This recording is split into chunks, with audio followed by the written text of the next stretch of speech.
The defendant threw an ashtray at his auntie.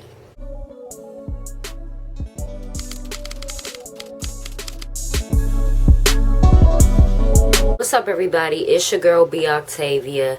I am back with a new video.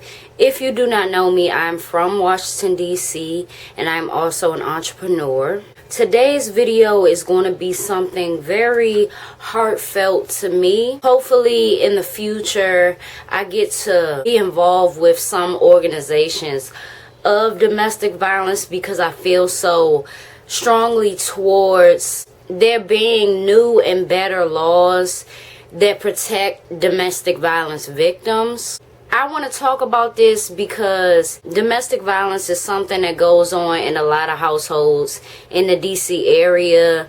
A lot of people don't talk about it until they get older, or it's always been like a hidden thing, something you're not supposed to talk about, you're not supposed to feel nothing towards, and you're supposed to move on, right? Move on from the feelings, move on from how you felt then versus how you feel now, etc. So in today's video, what I want to do is I want to highlight several cases that I have found of domestic violence in the DC area. I want to highlight them. I want to talk about them, some more than others, give my thoughts, and most importantly, I want to expose the patterns that I see within the cases that I talk about and what the judicial system should work on. Well, a lot of people should work on, but we'll start there. Start at the judicial system and make our way down. Before I talk about these cases, I want to tell you a little bit about my childhood. My childhood was filled with chaos and domestic violence that started with my parents, but once their children, which is me and my siblings, grew up, it grew. It grew into everybody in the house getting older and resorting to extreme violence. From my experience, I did carry along some traits that did take time for me to work on. With me seeing a person's rage firsthand and getting that treatment firsthand can do something to you psychologically. Having to answer my own questions and differentiate what person I really wanted to be was hard because you pick up traits from what you see. You pick up traits from the people that raise you.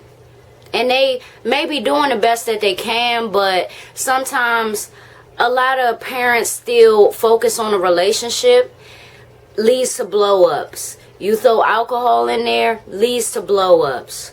You throw jealousy, rage in front of kids and then shame them for how their attitudes have developed. That's how my childhood was, which is unfortunate, but you have to decide who you want to be. I was always mindful of my attitude, and mindful doesn't mean that I'm going to stop myself. Self-control takes a while. You have to decide who you really want to be.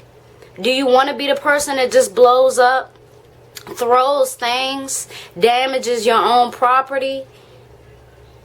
I've done all of that, and I had to decide if that's the person that I wanted to continue being.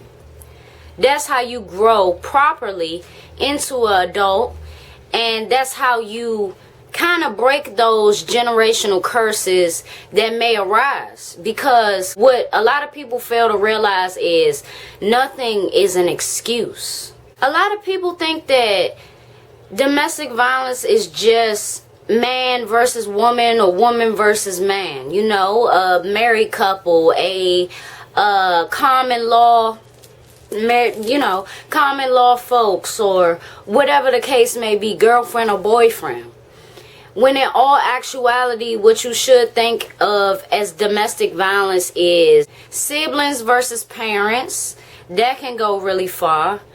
A lot of people don't think so, but it can. Siblings versus siblings. I've personally been through that. It's not fun, etc. So domestic violence and family violence go hand in hand. With all of that being said, let's get into these cases and the patterns that I've seen.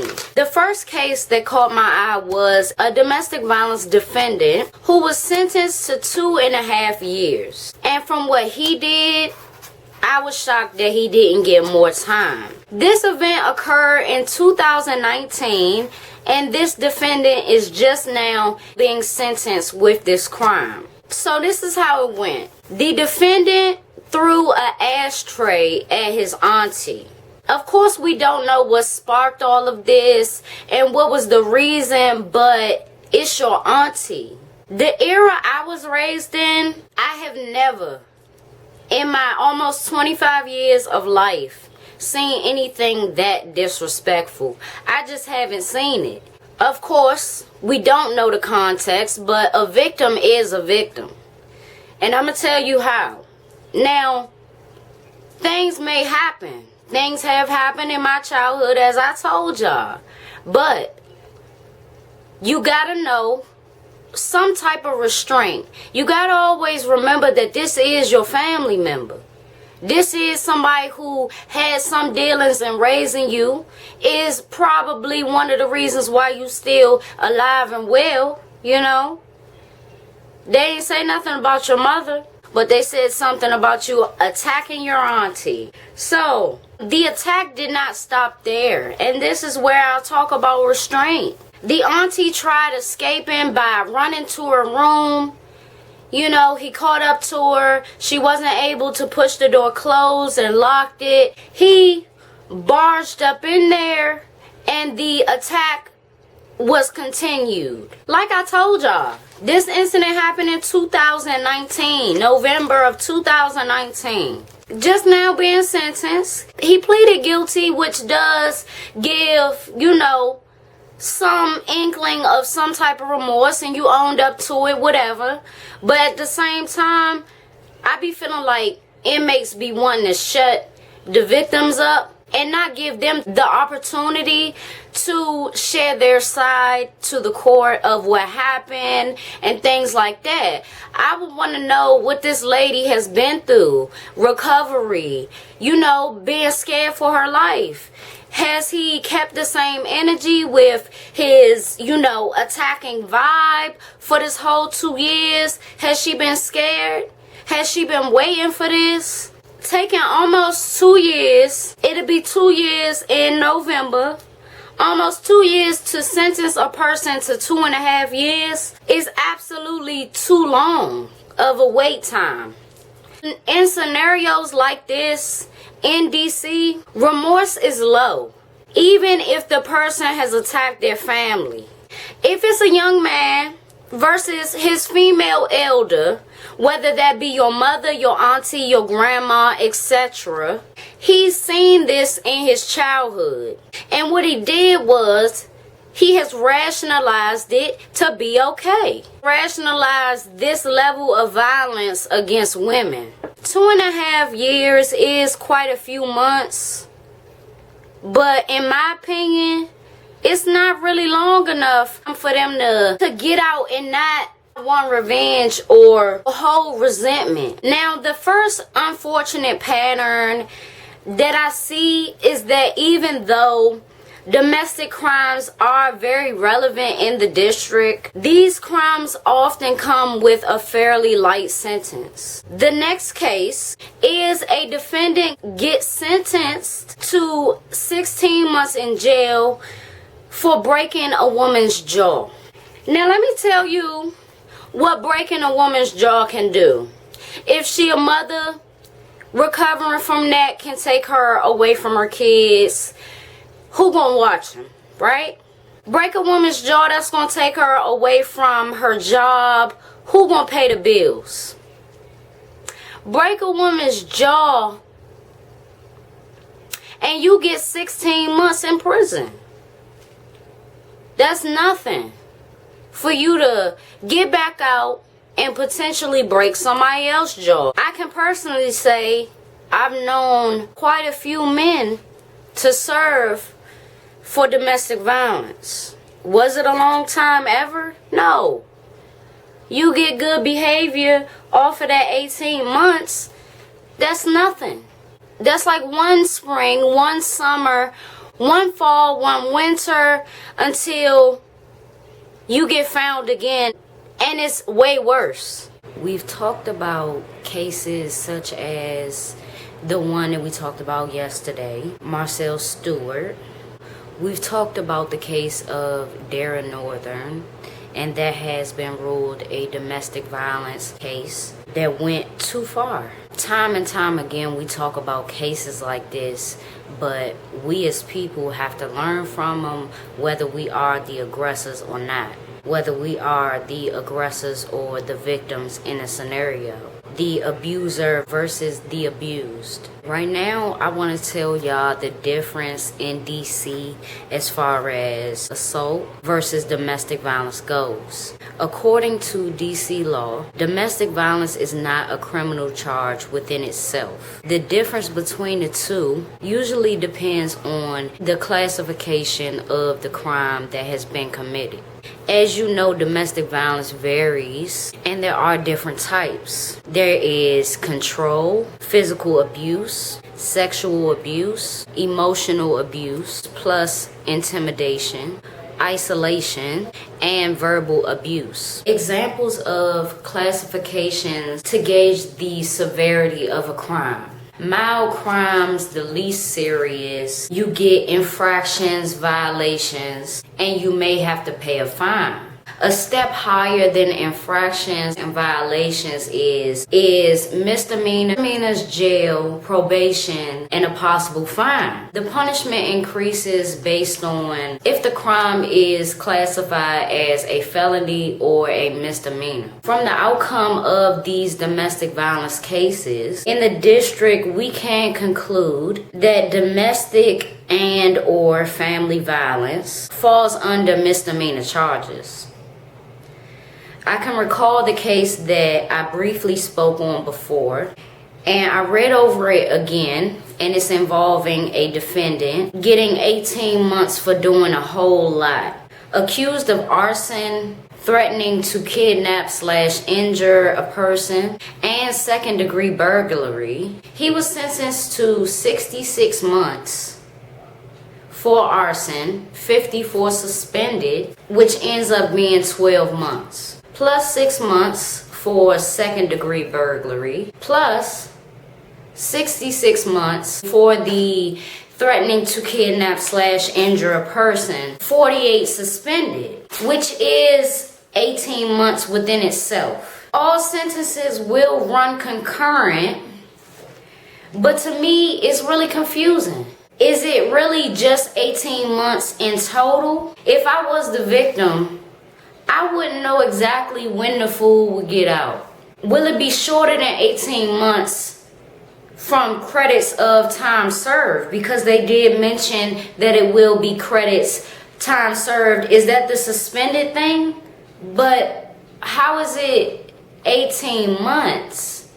Are you just saying 18 months on the domestic violence situation and he will be in there longer? That's what I hope. That's what I'm hoping, because let me tell you, because believe it or not, just like child predators and sex offenders have to register, I feel like domestic violence offenders should have a warning label on them too. A lot of abusers follow the same patterns of trying to ruin good women and good men and ruin their lives. A lot of people don't make it back from the type of abuse that they've been through, or whether it was physical or mental. You know, falling in and out of depression can make you want to take yourself out. So it's a lot that go into repairing yourself. Oh, wow, this person only get what? I only get a year or so to repair myself and be prepared in order for whatever to happen. You know, this person can get out with the exact same vendetta and do the same shit again, and I don't die. So that person just keeps doing the same thing until what? The victim is deceased. It happens a lot. They will always leave their abusive and bully-like behavior. They will leave it out. They will suppress it until they unleash it on you. It's sad that it's not many laws and protection for victim after victim. So here are some guidelines that we can do as people to protect ourselves. I want to start with your type, right? You got to be honest with yourself and what your type is. And if your type has gotten you nowhere, you got to realize when your type is not working for you. If it's too volatile, if they care, but it goes too far as like they turn into a creep or something, you know, a obsession with you, and they already with you, you know, it's no reason to think any of that behavior is cute. A person that just pop up, you know what I'm saying? A person that pop up on some crazy shit and you kind of ignore those signs as something that you should get away from until it goes too far. That's not love. That's something within their mind that they rationalize as okay. Another thing is that coincides with that is it's all in who you choose. It's all in the personality that you gravitate towards. You have to be mindful of all of that because it is a matter of life and death. And if you in a city like DC and, you know, a person that's breaking jaws is getting 18 months or 12 months, or, you know, something that's real slight compared to what you have to repair. You got to repair your facial structure. You got to repair your strength on the inside and the outside. So in 12 months, 18 months is not enough time for anybody to do that. For any victim to fully repair themselves and get them prepared for war possibly. I don't want nobody to be paranoid. But I think that a lot of people should live with some type of paranoia, even in the slightest, because it can protect you from that crazy shit. It can. You gotta know what's right for you and what's not. I don't want to be with somebody like, you know, a lot of good women, they gravitate towards a man that's real hard and he in and out of prison. Until y'all have kids and you gotta explain that to your children. And he's still in and out of prison. It ain't stopped and it won't stop. The anger ain't towards you yet, but it will be. When they ain't got nothing else to do, nobody else to talk to, and nobody else to abuse. I be honest about what I went through in my childhood and my experience because that's all I got. And if it could save somebody or teach somebody a lesson, that's exactly what I'm going to do, because you don't know how much a toxic relationship is going to affect you until it's your parents, until it's you trying to co-parent with somebody. And you realize that person wasn't never meant to ever be in your life, wasn't never meant to even have the opportunity to communicate with you. Like, it's a lot to growing up, and it's a lot to relationships that we get taught via us having to, whether that's where we grow up and that's what we see, or we fall into the same patterns of our elders. And yeah, it's the saddest thing, but it's all about a change. You got to know what to change within yourself to become a better person from what you've seen. And you got to know what personality and what person would be right for you. And if you don't see that in this moment in time, that's fine. Get right with you. Get right with God. Get right with your family. Get right with your loved ones. And just think of that. Like I said, not many laws are in place to protect victims. So it is majority about who you choose. And sometimes you can't help who you love. I know a lot of that comes into play. But at some point you gotta wake up before that person destroys you. And it's your murder trial. And they still don't give a fuck. They done did it. They done fully destroyed you, dismantled you. For what? For nothing. So I think that a lot of us have to catch ourselves when we are being an aggressor or when we are being toxic. It could save the other person. We gotta save ourselves when we know that we are being passive aggressive to things that are red flags. When we do have a lot of love for a person but they're using us. We gotta know how to disengage and fully cut off the person, cut off the relationship before it goes too far. Before y'all end up having kids together and that person has to be around in some type of way or 100% not. We got to start making those decisions now to save ourselves from a lifetime of pain, a lifetime of tears, a lifetime of court, and a lifetime of the abuser just going on with the same things. And hopefully it won't be you. We all gotta have some type of sense to save ourselves, because 9 times out of 10 it's not gonna be nobody there to do it. If we don't catch ourselves, we will destroy our lives as well as our children's lives. We will destroy a lot of people's lives in a process of toxicity and in a process of what's supposed to be productivity. I hope that if you are in a situation where you are being abused, there are certain resources that you are looking up that you can look into. Don't be afraid to call those numbers, email, do things on a hush-hush if you have to.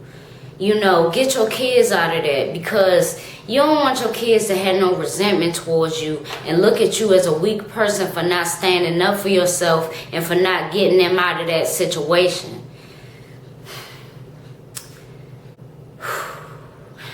Call those numbers.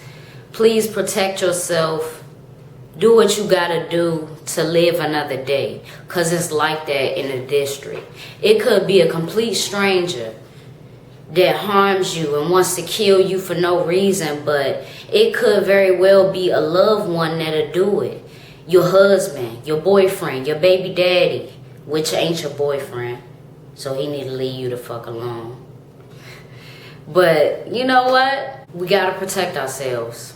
It's your girl B. Octavia. Thank y'all for hearing me out on this domestic violence PSA. I will have more in the future on various topics that people need to gain more knowledge on, and I myself need to gain more knowledge on. So I will see y'all then, and I'm out.